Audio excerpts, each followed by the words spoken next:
My parents kicked me out because of my sister. 6 years later, they're asking for help to support her and her 4 young children. I, 32F, am currently in charge of significant commercial development projects around New England as a successful architect at a prominent Boston firm. Nathan, a 34-year-old man who works as a project manager in sustainable development, is my fiancé. Our wedding is scheduled for the following year. On the surface, my life appears to be ideal. I have rewarding work, a wonderful relationship, and a lovely craftsman-style home that I designed extensive modifications for. However, I'm questioning everything because of a complex family situation that recently reached a breaking point. I must go into great depth about my family history in order for you to comprehend the current circumstance. I was raised in a Connecticut suburb in an upper-middle-class household. My mother, Phoebe, 56F, taught high school at a private school until she left 6 years ago, and my father, Richard, 58M, works as a corporate lawyer at a reputable business. Ashley, my younger sister, who is 30 degrees Fahrenheit, has always been the star of our family. Favoritism was evident from my earliest recollections, even if my parents would strongly dispute it if questioned. I received consecutive A's on my report card when I was 8 and Ashley was 6, and I was simply informed, "That's expected of you?" While Ashley received B's and was commended and brought out for ice cream because she was trying her best. Throughout our childhood, this trend persisted. Ashley's meager efforts were widely praised, while my accomplishments were anticipated and frequently disregarded. When I was 15, I recall one specific occurrence. I had been working on my design project for months, frequently staying up until 2 in the morning, in preparation for a national high school architectural competition. I received a minor scholarship as a result of placing second nationally.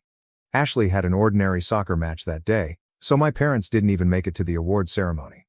"That's nice," they replied, barely taking their eyes off the TV as I brought my award home, before turning back to Ashley's dramatic account of how she nearly scored a goal. Even though my parents were clearly biased, I did well in school and in my personal life. I led multiple community service projects, kept a 4.0 GPA, and served as president of the student body. In the meantime, as Ashley approached adolescence, her actions became more alarming. When she began to slip out when I was 14, my parents told me to keep a better eye on her. She was caught stealing high-end makeup when she was 15, and they accused me of not providing her my allowance money even though she clearly needed it. The assumption that I should put Ashley's needs and interests ahead of my own was the most annoying aspect, not only the partiality. My part-time job at a local design firm, where I made coffee and filed papers, allowed me to save up $3,000 when I was 16. I intended to use it for a Columbia University summer architecture course. My parents, however, borrowed my cash to assist cover the repairs after Ashley, who wasn't supposed to be driving, smashed her boyfriend's car. They never fulfilled their commitment to reimburse me. I lost the chance to improve my college applications and the summer program opportunity. I was able to gain admission to a prominent architectural program in spite of these obstacles. In order to save money, my parents agreed to let me live at home while I was in college and to assist with my tuition. They wanted me around to assist handle Ashley, who was now in high school and becoming more disobedient by the day, so this wasn't totally selfless. I recall making several attempts to speak with Ashley about her actions. One exchange is particularly memorable. 3 months or so passed before everything collapsed. At 3 in the morning on a school night, I discovered her slinking back into the house. Assisting Ashley to climb through the window, I whispered, "Ashley, you need to be more careful. You're in your senior year, and colleges look at more than just grades." She retorted, "Stop trying to be mom. Just because your life is boring and all about buildings doesn't mean mine has to be." In hindsight, I ought to have anticipated this. Ashley spent a lot of time with Tyler, her 17-year-old ex-boyfriend, who was known for being trouble. My parents viewed everyone I dated with extreme mistrust, yet they were surprisingly lenient about their relationship. My mother accused me of being envious of Ashley's vibrant social life when I attempted to voice my concerns about Tyler. 6 years ago, everything drastically altered. One day, Ashley, a senior in high school at the time, came home and declared she was expecting a child. The father was Tyler. I can still clearly recall that night. Ashley sitting on the couch with a look of fear and defiance on her face, my father pacing the living room, and my mother sobbing uncontrollably. In the confusion that ensued, my parents somehow twisted the facts to accuse me of failing to keep a closer eye on her. My mother arrived in my room the following day with news that would forever alter my course in life. Without even looking at him, she stated, "You have to move out by the end of the week." I couldn't understand. What? Why? With Tyler moving in and a baby on the way, the house isn't large enough for all of us. Ashley needs your space. One approach to support your sister at this trying period would be to move out. I made an effort to reason with her. During my third year of college, I worked part-time at a nearby architecture business and maintained a 3.9 GPA. She insisted on finding me a cheap apartment close to university, even though I just requested for a few months. The worst thing was when my father summoned me to his home office the next day. He delivered another hit while seated behind his enormous oak desk, which he had always used to frighten clients. "We won't be able to continue paying your tuition," he stated in a cold, clinical tone. "That money is necessary for Ashley and the child. You'll figure something out since you're intelligent." I stood there looking at the man who had always emphasized the value of education and accountability, suddenly severing his daughter's ties after she had done everything correctly. The irony hurt. I packed my things that evening. My father stopped me in the driveway as I was packing the final box into my car. I briefly believed that he might reconsider. Rather, he gave me a piece of paper with a list of local women's shelters on it. He said, "Just in case," and went back inside. The next phase of my life was the darkest. For 4 months, I lived in my car and, for safety, parked every night in a different Walmart lot. In the architecture firm where I worked part-time, I would change in public toilets, take a shower in the campus gym, and keep my business attire in my locker. I took a second job working as a late-night barista, frequently juggling multiple jobs while attending classes. I asked a few family members for assistance, but they all turned me down. My 53-year-old Aunt Susan, who had always expressed her pride in my accomplishments, informed me that she didn't want to become embroiled in family strife. According to my grandparents, they were too old to handle the matter. I occasionally went days without eating a decent meal, barely making it on protein bars and coffee. I frequently slept off at my desk while working on my homework in the college library, which was open 24 hours a day. I kept my GPA the same in spite of everything. My escape was architecture. I put all of my suffering and willpower into my designs. My parents never once called to see whether I was still alive during this time. Ashley didn't either.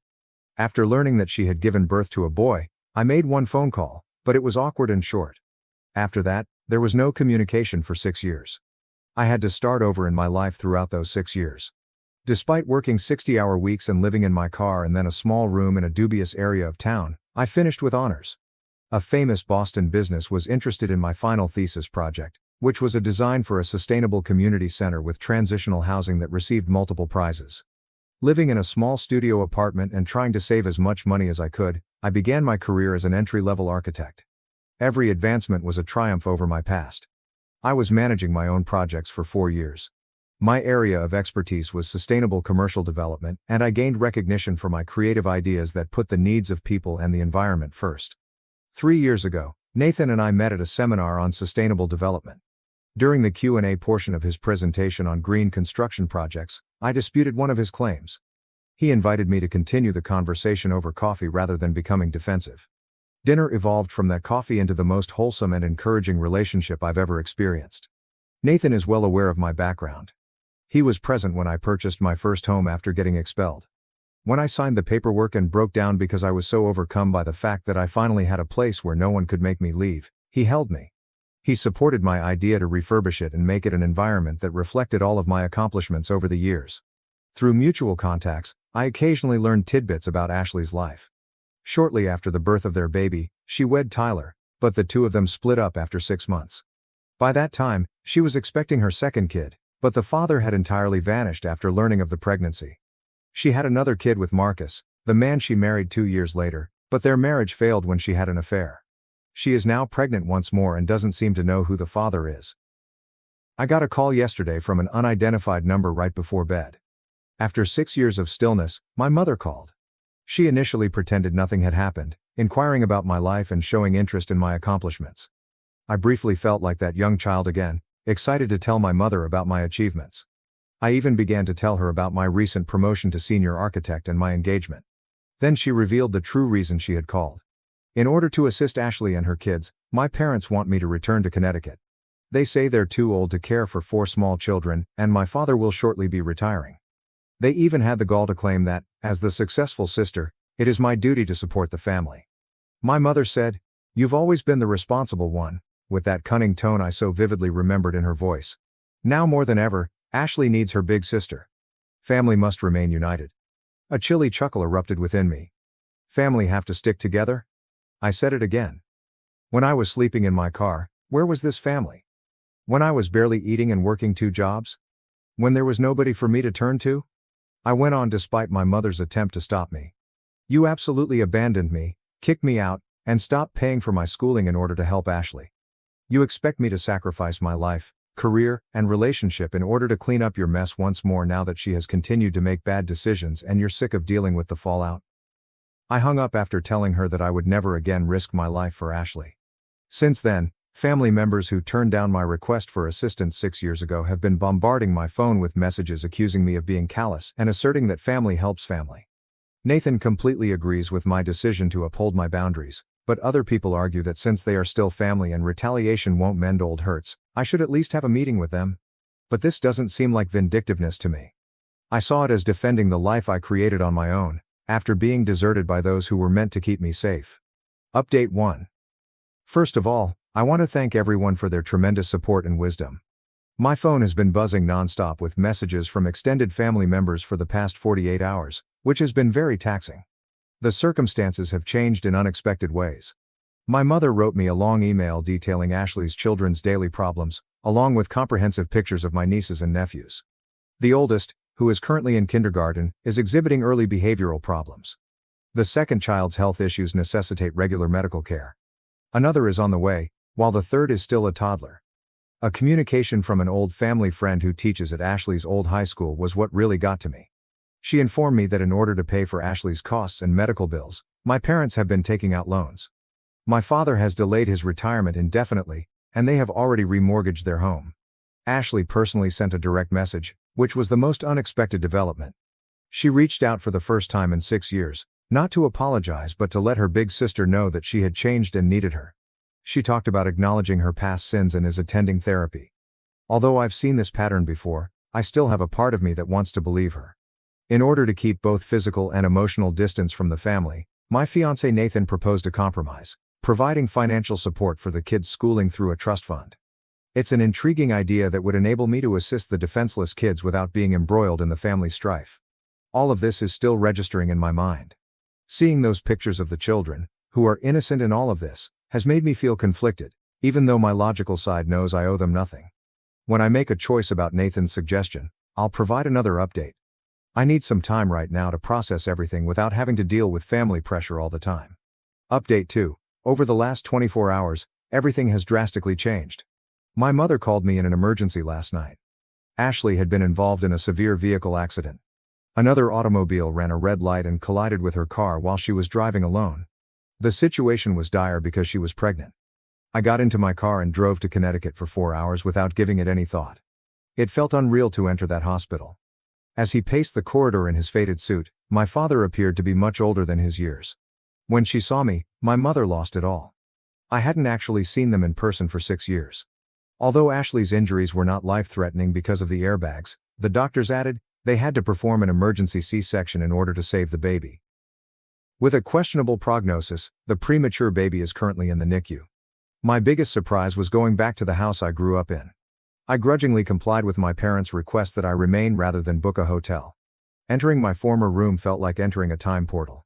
My old desk was still in its original condition, my architecture designs were still attached to the walls, and even my high school trophies were still neatly arranged.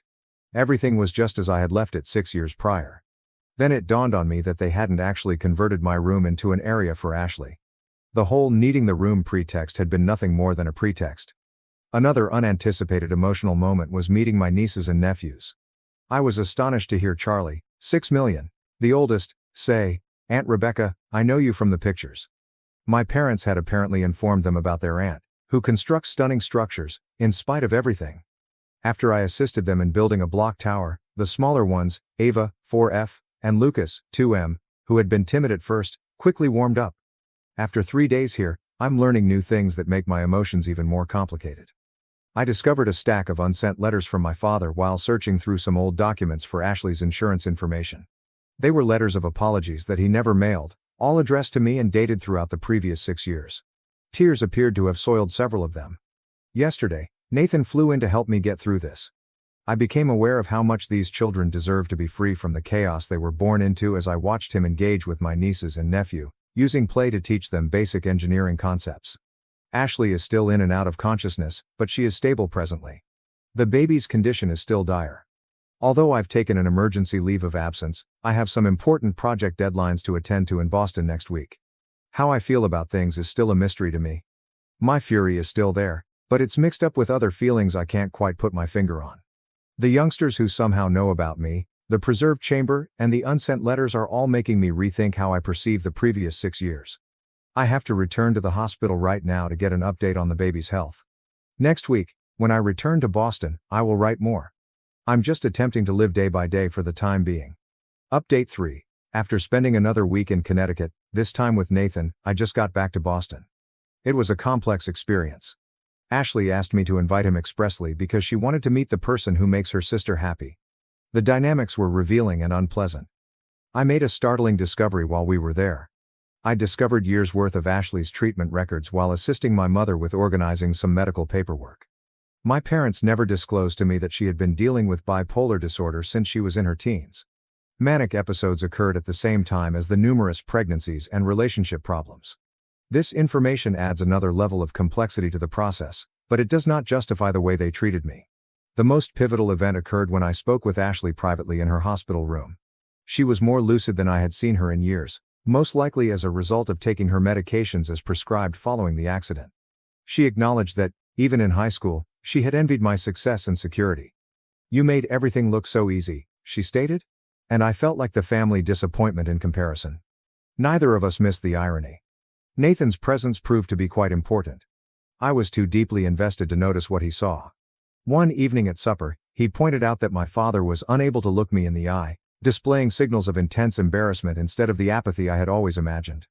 Additionally, he saw my mother's tense tendency to begin statements and then stop them quickly, seemingly out of fear of saying the wrong thing.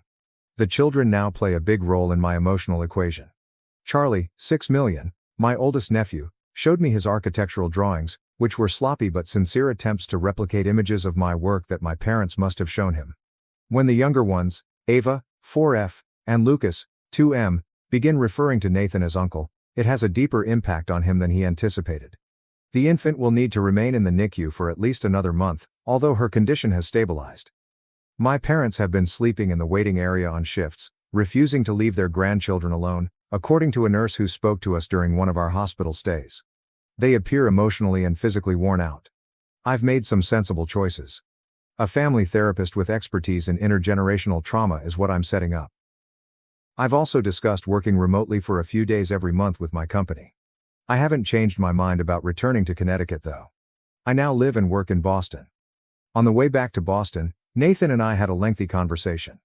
His statement, "Sometimes the hardest part of healing isn't forgiving others. It's forgiving yourself for still caring," really resonated with me. I've been feeling bad about not being able to control my rage in its purest, protective form, so this really spoke to me. I have a crucial client meeting tomorrow, so I must concentrate. Strangely, at the moment, routine work duties feel both anchoring and inconsequential. After our first family therapy appointment, which is set for next week, I'll provide another update. Update 4. Something important happened during my parents' trip to Boston last weekend, so I had to write this update. You read correctly. They traveled to Boston ostensibly to talk about important issues pertaining to the family situation. I initially consented to meet them in a neutral setting, a peaceful cafe close to the public garden. But they persisted in touring my residence because they claimed to be interested in learning more about my life. I reluctantly consented after speaking with Nathan and establishing explicit guidelines on the length of their stay. It was surprising how they responded to my house. Normally stoic, my father broke down when he saw my architecture awards in my home office. However, their true purpose caught me completely off guard. They produced paperwork that demonstrated they had been covertly putting money aside for me ever since they expelled me. I've never witnessed my father sobbing so much in my life. He clarified that for 6 years, they had established a different savings account and contributed the amount equal to my college tuition each month. It has grown to a significant amount with interest. Their justification? They intended to leave it in their will because they were too embarrassed to deal with me personally. A fierce confrontation resulted from this revelation. I let out years' worth of suppressed rage because I could no longer contain it. "Do you think money can fix what you did?" I yelled. "I lived in my vehicle. I didn't eat. I tried to keep up my grades by working till I was worn out." My father then made a statement that really stopped me cold. "We don't expect forgiveness," he stated. "We just want you to know that your suffering has haunted us every single day." He then showed me his diary, which detailed all of my accomplishments that he had followed over the years via social media and professional networks.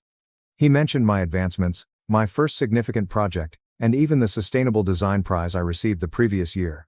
After sobbing quietly, my mother finally opened out about Ashley's past mental health issues. Evidently, they had observed similar behavioral tendencies in Ashley's early years but disregarded the warning signs in favor of managing me as the stable child. She acknowledged that their parenting style had been completely incorrect.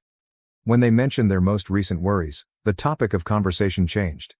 They disclosed that Marcus, Ashley's ex-husband, is attempting to obtain full custody of their child by using the accident and Ashley's history of mental illness. Just as she is beginning to stabilize with her new medicine regimen, they are concerned that this could lead to another breakdown. This is when the situation becomes complex. I'm no longer being asked to relocate back. Rather, they are asking me to assist them in locating a reputable mental health center in Boston for Ashley and the child after she is discharged from the NICU. In order to assist with the other children while Ashley receives the care she needs, they wish to sell their Connecticut home and relocate closer. Nathan, who remained close by to provide assistance if necessary, subsequently made a significant observation. They're finally acknowledging their mistakes and trying to find actual solutions instead of just dumping responsibilities on you.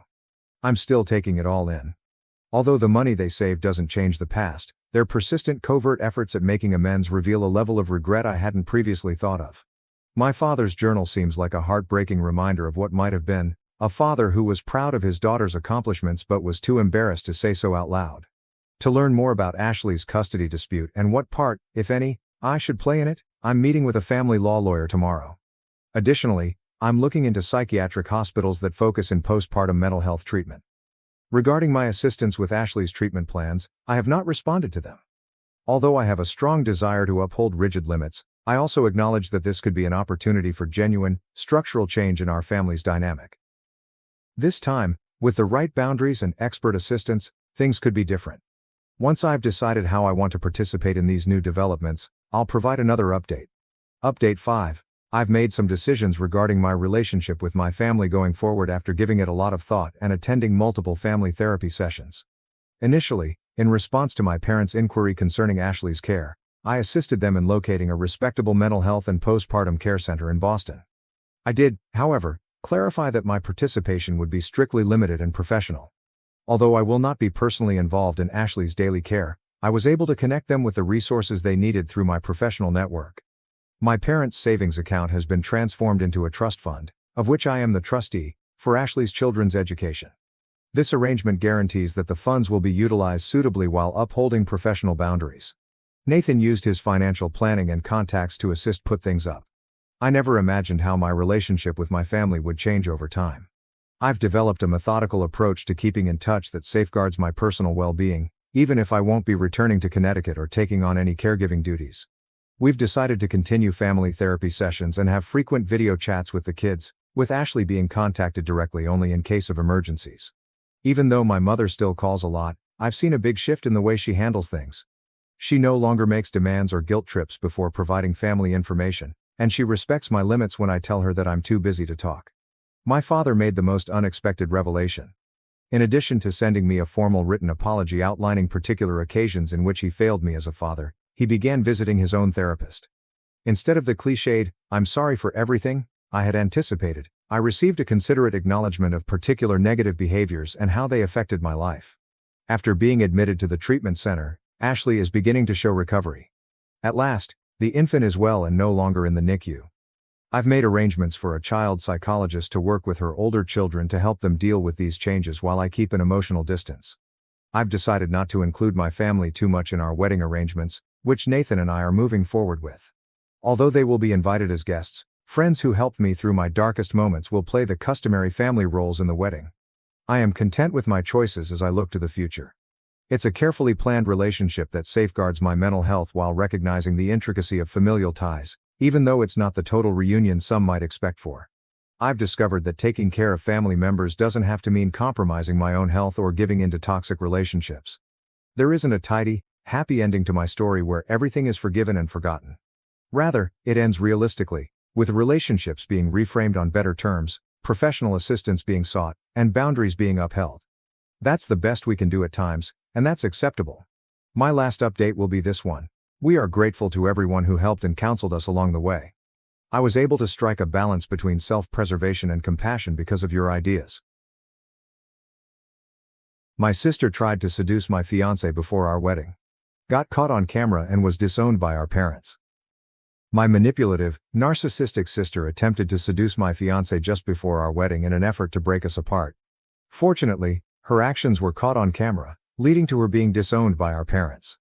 This story revolves around my older sister, Dove, 29F, who has never been able to tolerate my existence, as she apparently believes I'm living a life that I don't deserve. Dove, who is now divorced and jobless, is living with our parents. She had dropped out of college to be with her wealthy boyfriend, who eventually divorced her when her true nature became apparent. Growing up, my relationship with Dove was far from ideal.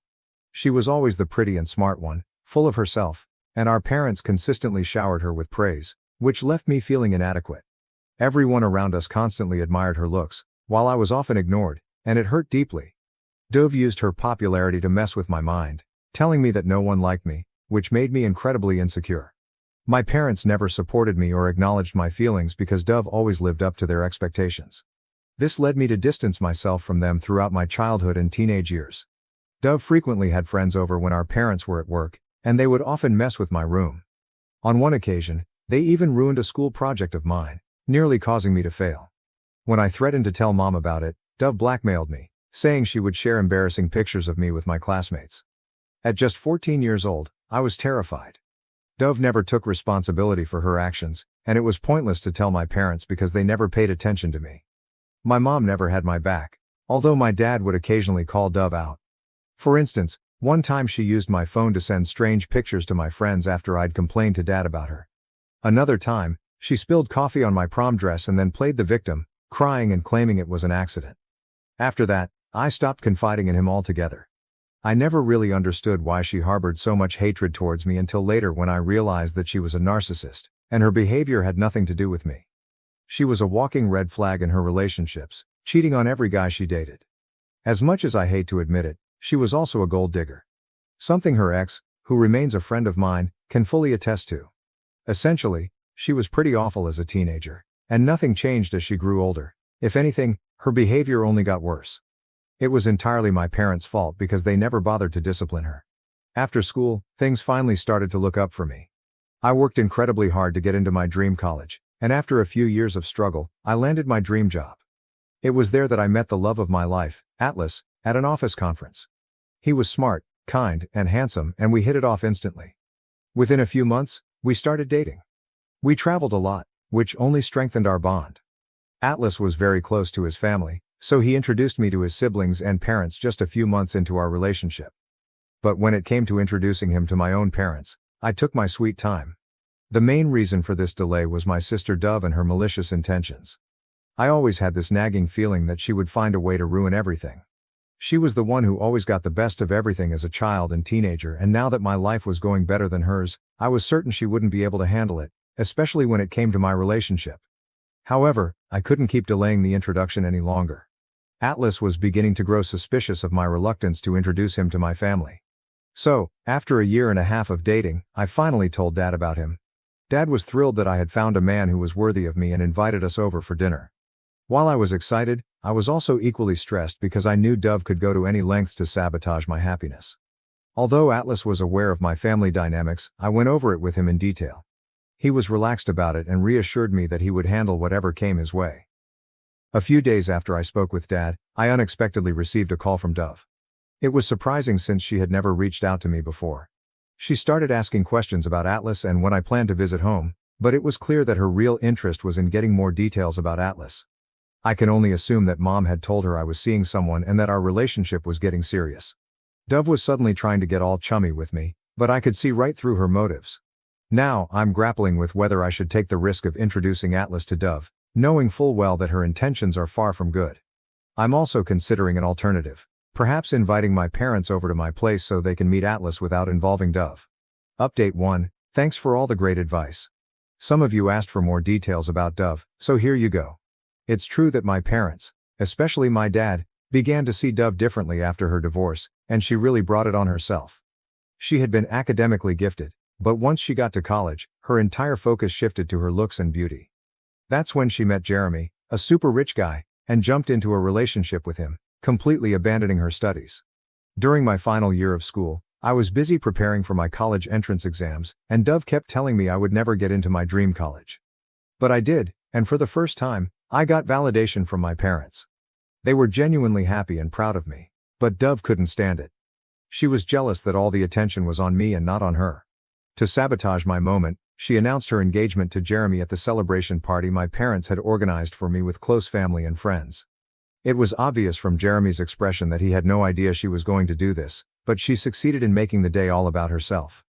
Everyone immediately became curious about Jeremy because, according to Dove, he was extremely wealthy. Dove loved to show off the expensive gifts he bought her and would constantly tell me that I'd never find a rich husband because I was ugly and no one would want to date someone like me, always trying to make me feel bad. I eventually told her that I wasn't a gold digger like her and that I could pay my own bills, so she could have the rich husband if that's what she wanted. In truth, she was incredibly selfish and downright evil, the most selfish person I've ever known. A week later, Dove and Jeremy got engaged, but by then I was already off to college and didn't attend the engagement. During my time in college, I had no communication with her. It actually felt good to come home for the holidays, knowing that Dove was living with Jeremy. Even during the holidays, she would often be away on vacations to exotic locations with him. After a year of dating, they had a lavish wedding, with most of the expenses covered by Jeremy. Dad chipped in for the remaining costs as a courtesy since Dove wasn't earning anything. Their marriage didn't last long, though. After 3 years, they got divorced. The reason, as I later found out, was that Dove didn't want to have children, while Jeremy was eager to become a father. Although he assured me he never pressured her, he was frustrated that she never disclosed her feelings about it beforehand and had avoided the conversation for 3 years. He also mentioned her drinking and partying habits, flirting with guys at bars, and that she had married him purely for his money, with no emotional connection. I couldn't help but wonder how he remained blind to her true motives for so long.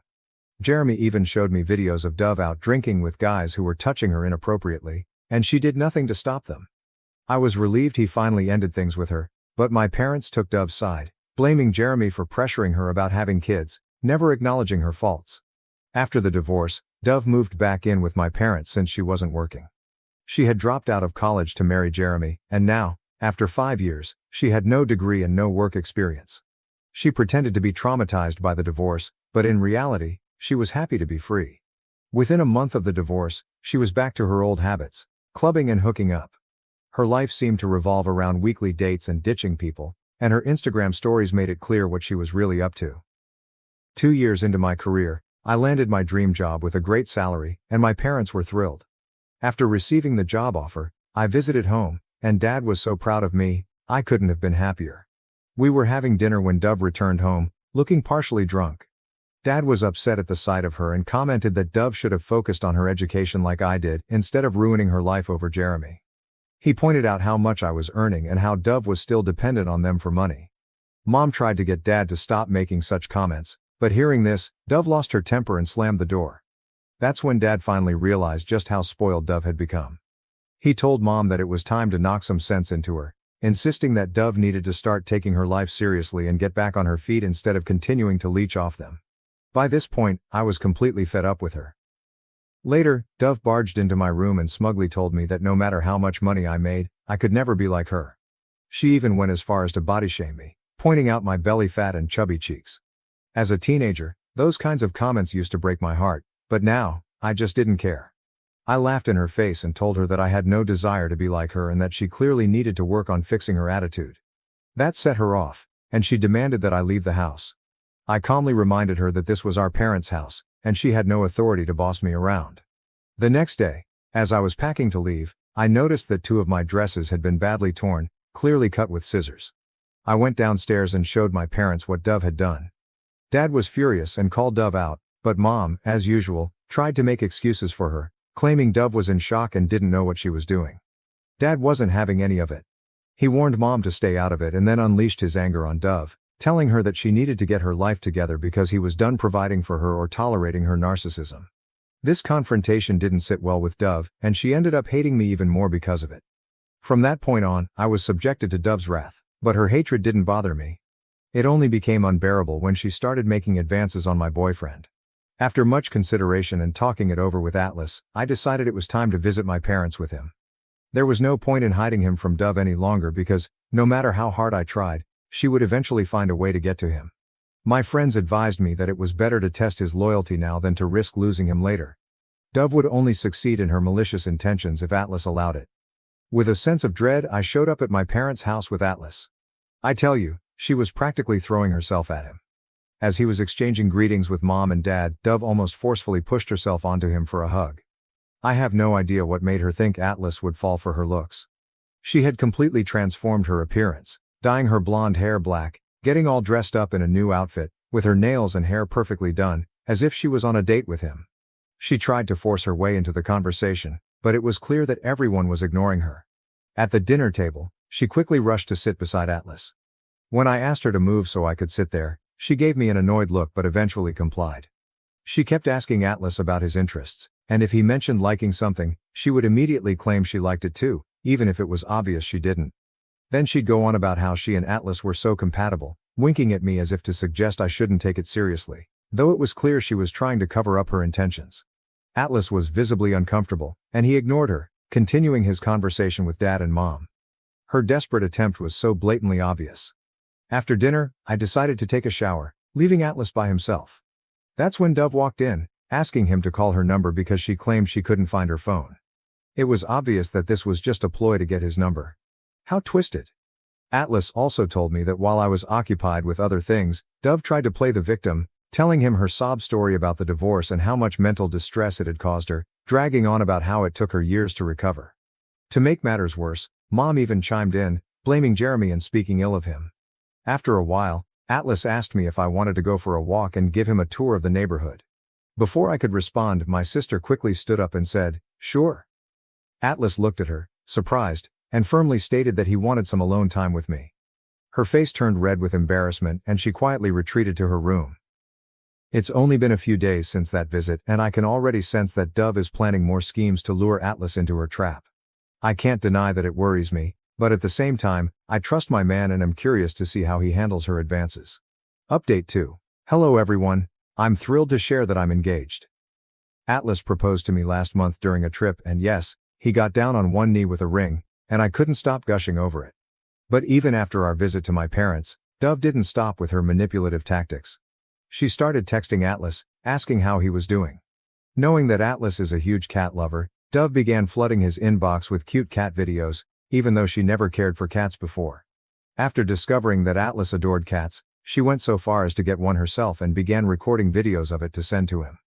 For the first few weeks, Atlas showed me Dove's desperate attempts to appear caring and concerned, sending messages that pretended to inquire about his work and well-being.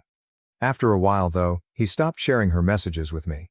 I assumed she had finally given up on him and moved on, and we both shifted our focus back to more important things, especially with our busy work schedules. One day, as I was scrolling through social media, I noticed that Dove had added Atlas to her account. She was liking and commenting on nearly all of his posts, using silly heart icons.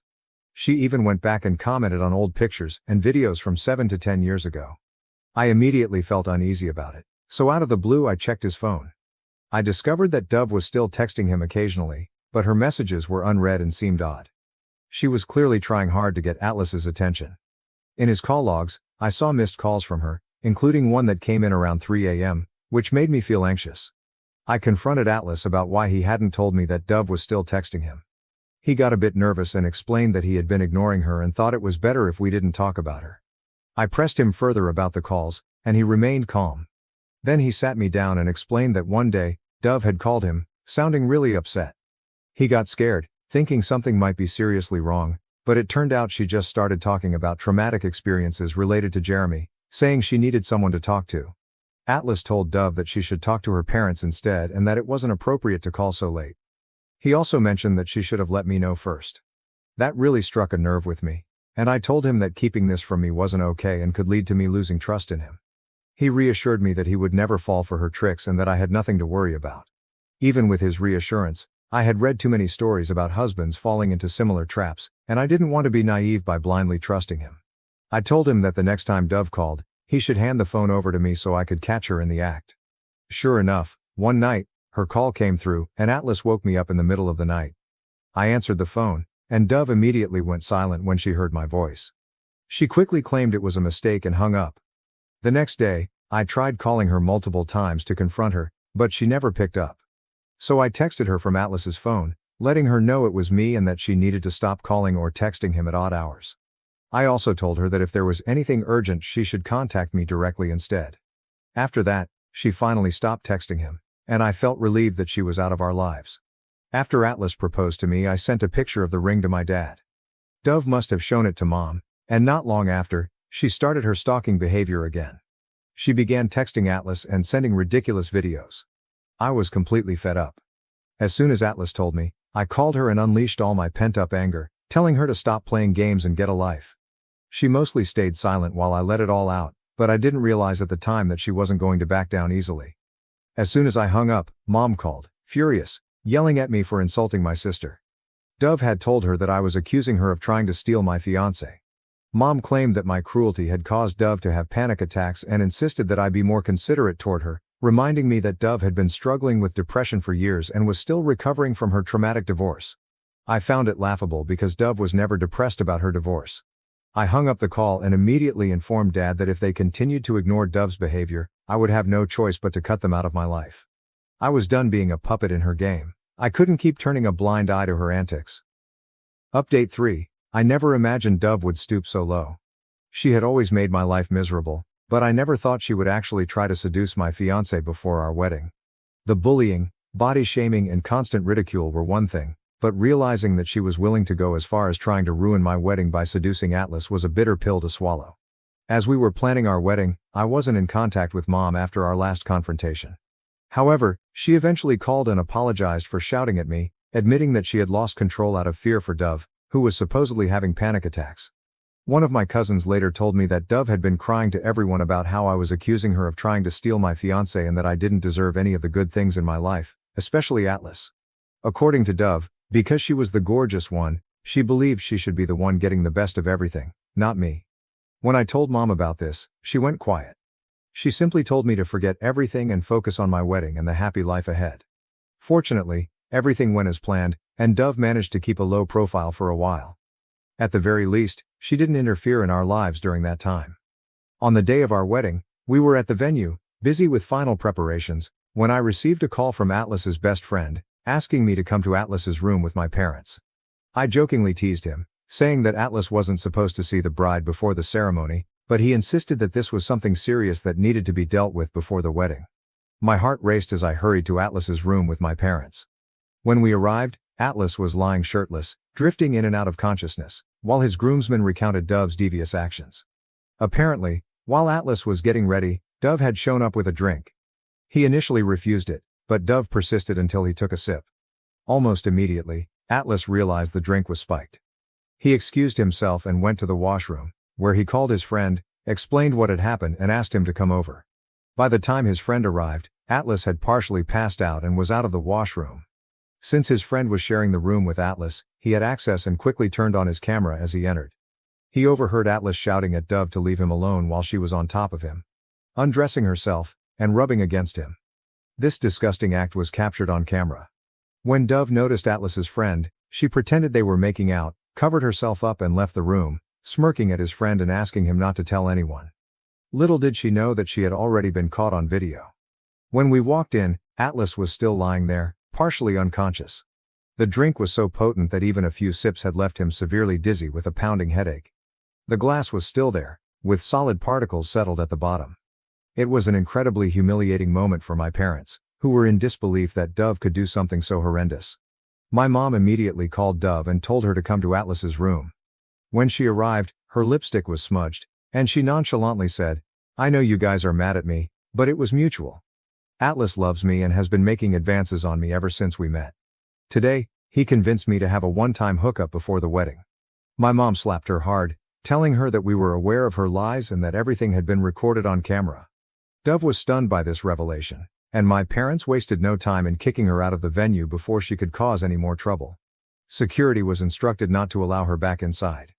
It was obvious that she had been trying to make it known that she had been with Atlas, hoping I would call off the wedding.